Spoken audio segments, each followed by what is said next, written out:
अस्सलाम वालेकुम dear viewers. आज हम जिस टॉपिक को डिस्कस करने जा रहे हैं वो है effective nuclear charge. Effective nuclear charge को समझे बगैर पीरियोडिक ट्रेंड्स को समझना मुश्किल है। पीरियोडिक ट्रेंड्स से मुराद क्या है? अगर हम एटॉमिक साइज की बात कर रहे हैं या इलेक्ट्रॉन एक्टिविटी की बात कर रहे हैं या आयनाइजेशन एनर्जी की बात कर रहे हैं कि लेफ्ट टू राइट इनमें डिक्रीज आ रहा है या इंक्रीज आ रहा है, या डाउन द ग्रुप बात कर रहे हो कि इनमें इंक्रीज आ रहा है या डिक्रीज आ रहा है, तो हमें इनके लिए या पीरियोडिक ट्रेंड्स के लिए इफेक्टिव न्यूक्लियर चार्ज का समझना जरूरी है। अब यहाँ पे इफेक्टिव न्यूक्लियर चार्ज के साथ साथ हम न्यूक्लियर चार्ज या फुल न्यूक्लियर चार्ज भी डिस्कस करेंगे। ये वीडियो आपने आखिर तक देखनी है और इस वीडियो के साथ साथ आपने शील्डिंग इफेक्ट की वीडियो और इसके अलावा calculation of effective nuclear charge की वीडियो जरूर देखनी है, क्योंकि उनको देखने के बाद, उनको समझने के बाद आप इस टॉपिक को भी 100% या हम कहेंगे कि अच्छी तरह समझ सकोगे। अब देख लें न्यूक्लियर चार्ज से क्या मुराद है। The total charge in the nucleus for all the protons. अब हम यहाँ पे कह सकते हैं कि न्यूक्लियर चार्ज डायरेक्टली प्रोपोर्शनल है किसके? एटॉमिक नंबर के। अगर एटॉमिक नंबर ज्यादा हो तो न्यूक्लियर चार्ज ज्यादा होगा या फुल न्यूक्लियर चार्ज ज्यादा होगा। अगर एटॉमिक नंबर कम हो तो फुल न्यूक्लियर चार्ज कम होगा। अब फॉर एग्जांपल हमारे पास यहाँ पे दो एटम्स हैं, एक एटम लिथियम का है और दूसरा एटम सोडियम का है। अब लिथियम का एटॉमिक नंबर 3 है, सोडियम का 11 है। क्या है? 11 है। अब लिथियम में 3 प्रोटॉन्स हैं तो इसका टोटल न्यूक्लियर चार्ज या न्यूक्लियर चार्ज कितना है? 3 यूनिट है। और सोडियम का कितना है? 11 यूनिट है। तो एटम में जितने प्रोटॉन्स होंगे उतना ही उसका न्यूक्लियर चार्ज होगा या फुल न्यूक्लियर चार्ज होगा। अगर एटॉमिक नंबर ज्यादा हो, प्रोटॉन्स की तादाद ज्यादा हो, तो फिर न्यूक्लियर चार्ज ज्यादा होगा, फुल न्यूक्लियर चार्ज ज्यादा होगा। अब अगर हम देख लें nuclear charge increases down the group and along the period. अब अगर हम डाउन द ग्रुप देखें, लिथियम, सोडियम, पोटाशियम, तो डाउन द ग्रुप क्या हो रहा है? एटॉमिक नंबर्स बढ़ रहे हैं, प्रोटॉन्स की तादाद बढ़ रही है। एटॉमिक नंबर के बढ़ने की वजह से, प्रोटॉन्स की तादाद के बढ़ने की वजह से न्यूक्लियर चार्ज या फुल न्यूक्लियर चार्ज बढ़ रहा है। अब इसके अलावा अगर हम लेफ्ट टू राइट देख लें, यानी हमारे पास लिथियम है, लिथियम के बाद बेरिलियम, फिर बोरोन वगैरह हैं। अब इनका एटॉमिक नंबर आपको मालूम होना चाहिए। लिथियम का 3 है, बेरिलियम का 4 है और बोरोन का 5 है। अब लेफ्ट टू राइट क्या हो रहा है? प्रोटॉन्स की तादाद बढ़ रही है, एटॉमिक नंबर बढ़ रहा है, जिसकी वजह से न्यूक्लियर चार्ज बढ़ रहा है। तो nuclear charge down the group भी बढ़ रहा है और left to right in a period of periodic table भी बढ़ रहा है। क्यों? This is due to increase in number of protons, और we say that number of atomic number या नंबर ऑफ प्रोटॉन्स की वजह से। अब इसके बाद जो नेक्स्ट पॉइंट है, it does not depend on the charge of electrons. ये चार्ज ऑफ इलेक्ट्रॉन्स पे डिपेंड नहीं करता। किस पे डिपेंड नहीं करता? चार्ज ऑफ इलेक्ट्रॉन्स पे डिपेंड नहीं करता। इसको हम थोड़ा सा समझेंगे। अब फॉर एग्जांपल हम यहाँ पे लेंगे दो एटम्स। कितने? दो। एक हमारे पास एटम है लिथियम का, जिसके पहले शेल में कितने इलेक्ट्रॉन्स हैं? 2, और दूसरे में 1 इलेक्ट्रॉन है। और दूसरा एटम हम लेंगे सोडियम का, पहले शेल में 2, दूसरे में कितने इलेक्ट्रॉन्स हैं? 8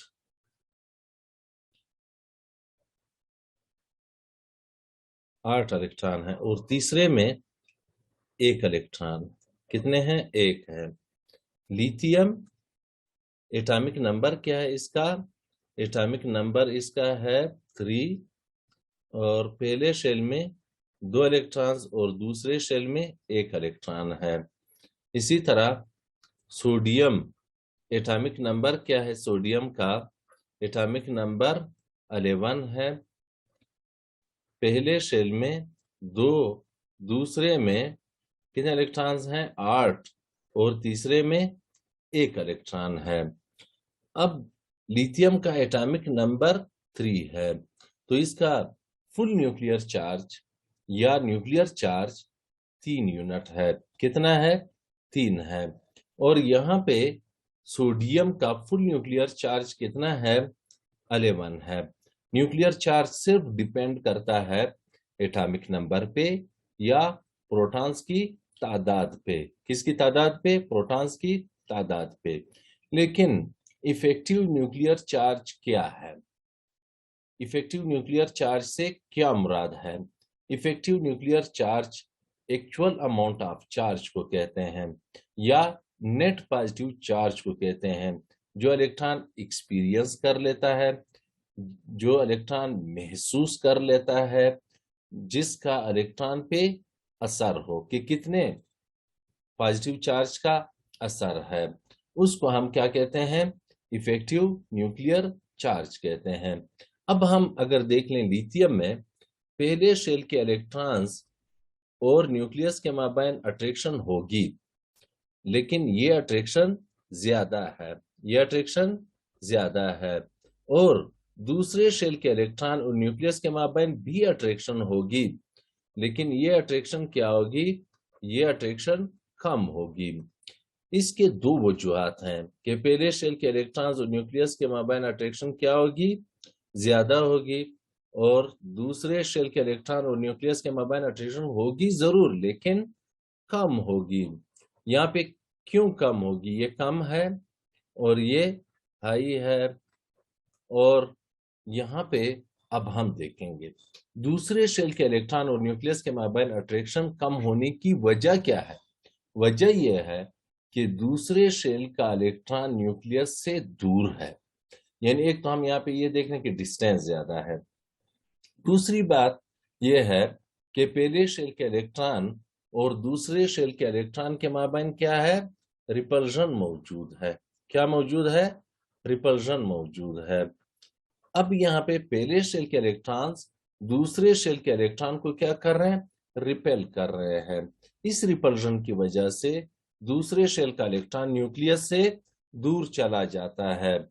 दूर जाने की वजह से या इस रिपल्शन की वजह से क्या होगा?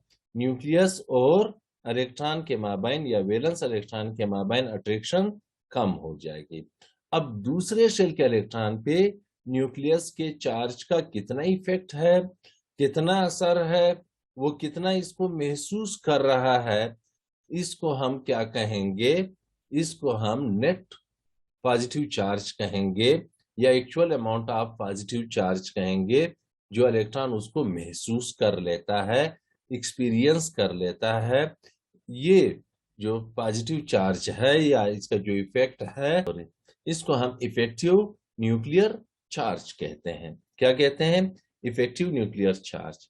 अब हमें ये तो पता है कि न्यूक्लियस में 3 प्रोटॉन्स हैं, लेकिन चार्ज का इफेक्ट कितना होना चाहिए था? अगर हम डिस्टेंस को भी नजरअंदाज कर लें, हम शील्डिंग इफेक्ट को नजरअंदाज कर लें, तो फिर मुकम्मल इफेक्ट होना चाहिए, लेकिन इतना नहीं है।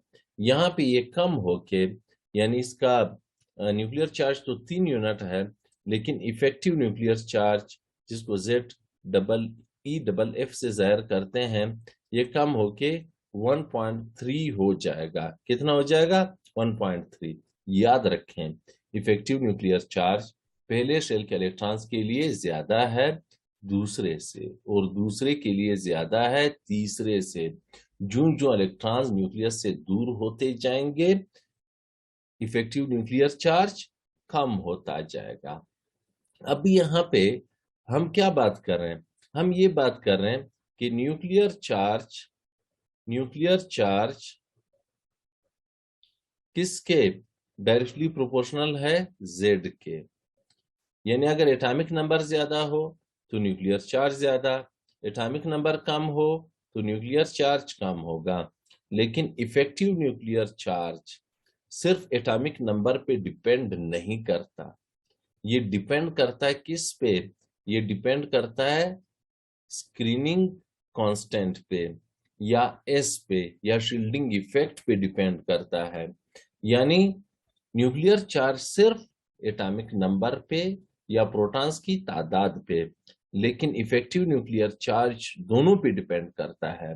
Z पे भी डिपेंड करता है और इसके अलावा शील्डिंग कांस्टेंट पे या शील्डिंग इफेक्ट पे भी डिपेंड करता है। यानी हम यहाँ पे कह सकते हैं कि इफेक्टिव न्यूक्लियर चार्ज, किसके हम बात करें? इफेक्टिव न्यूक्लियर चार्ज की, ये डायरेक्टली प्रोपोर्शनल है एटॉमिक नंबर के। यानी अगर एटॉमिक नंबर ज्यादा हो तो इफेक्टिव न्यूक्लियर चार्ज ज्यादा होगा, एटॉमिक नंबर कम हो तो इफेक्टिव न्यूक्लियर चार्ज कम होगा। लेकिन ये इनवर्सली प्रोपोर्शनल है किसके? शील्डिंग कांस्टेंट के या स्क्रीनिंग कांस्टेंट, या हम कह सकते हैं आसान अल्फाज में शील्डिंग इफेक्ट के। अगर शील्डिंग इफेक्ट ज्यादा हो तो इफेक्टिव न्यूक्लियर चार्ज कम होगा। अगर हम सोडियम की तरफ आ जाएं तो पहले शेल में मौजूद इलेक्ट्रॉन्स का इफेक्टिव न्यूक्लियर चार्ज ज्यादा होगा और दूसरे शेल के इलेक्ट्रॉन्स का कम होगा, तीसरे शेल का और भी कम होगा। कहने का मतलब ये है कि पहले शेल का इलेक्ट्रॉन न्यूक्लियर चार्ज को ज्यादा महसूस कर लेता है, यानी इन दोनों के माबैन अट्रैक्शन ज्यादा होगी, और दूसरे शेल का इलेक्ट्रॉन न्यूक्लियर चार्ज को कम महसूस करता है, या दूसरे शेल के इलेक्ट्रॉन पे न्यूक्लियस के चार्ज का इफेक्ट कम होता है।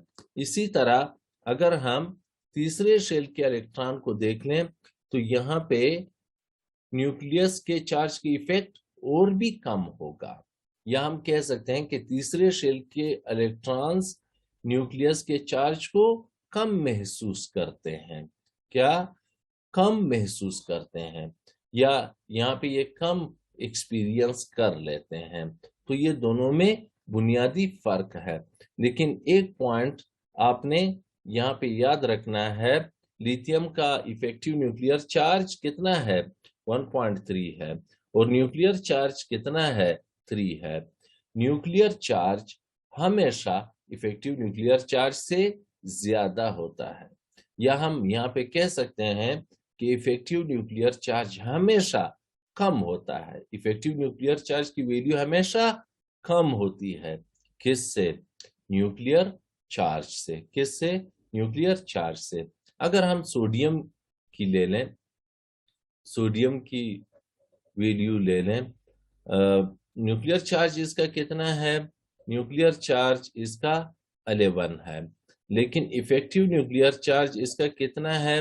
2.2 है, जो कि कम है। किससे कम है? न्यूक्लियर चार्ज से कम है। ये आपने याद रखने हैं। अब देख लें नेक्स्ट पॉइंट को, it depends only on the number of protons in the nucleus. ये सिर्फ प्रोटॉन्स की तादाद पे या एटॉमिक नंबर पे डिपेंड करता है। Its value is always higher than that of effective nuclear charge. Nuclear charge की वैल्यू हमेशा इफेक्टिव न्यूक्लियर चार्ज से ज्यादा होती है। अब इफेक्टिव न्यूक्लियर चार्ज ये नेट पॉजिटिव चार्ज है जो इलेक्ट्रॉन एक्सपीरियंस कर लेता है। लेकिन पॉली इलेक्ट्रॉनिक एटम या आयन में, पॉली इलेक्ट्रॉनिक एटम या आयन से मुराद जिसमें 2 या 2 से ज्यादा इलेक्ट्रॉन्स हो, एक ना हो। अगर इलेक्ट्रॉन सिर्फ एक हो, याद रखें हम बाद में कैलकुलेट भी करेंगे, अगर एटम में इलेक्ट्रॉन सिर्फ एक हो, आयन में इलेक्ट्रॉन सिर्फ एक हो, तो फिर इफेक्टिव न्यूक्लियर चार्ज किसके बराबर होगा? फुल न्यूक्लियर चार्ज के या न्यूक्लियर चार्ज के इक्वल होगा। नेक्स्ट देख लें, it is denoted by Z star और जेड इफेक्टिव, ZEFF।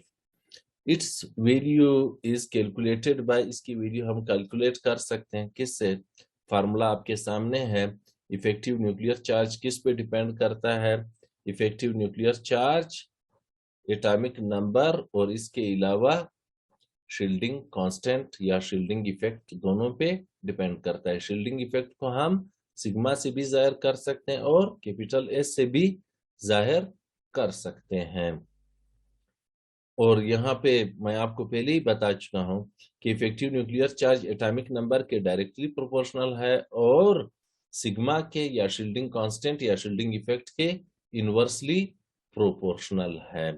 इसके बाद नेक्स्ट पॉइंट देख लें, effective nuclear charge is always less than the total number of protons. Effective nuclear charge total number of proton से या atomic number से या full nuclear charge से हमेशा कम होता है।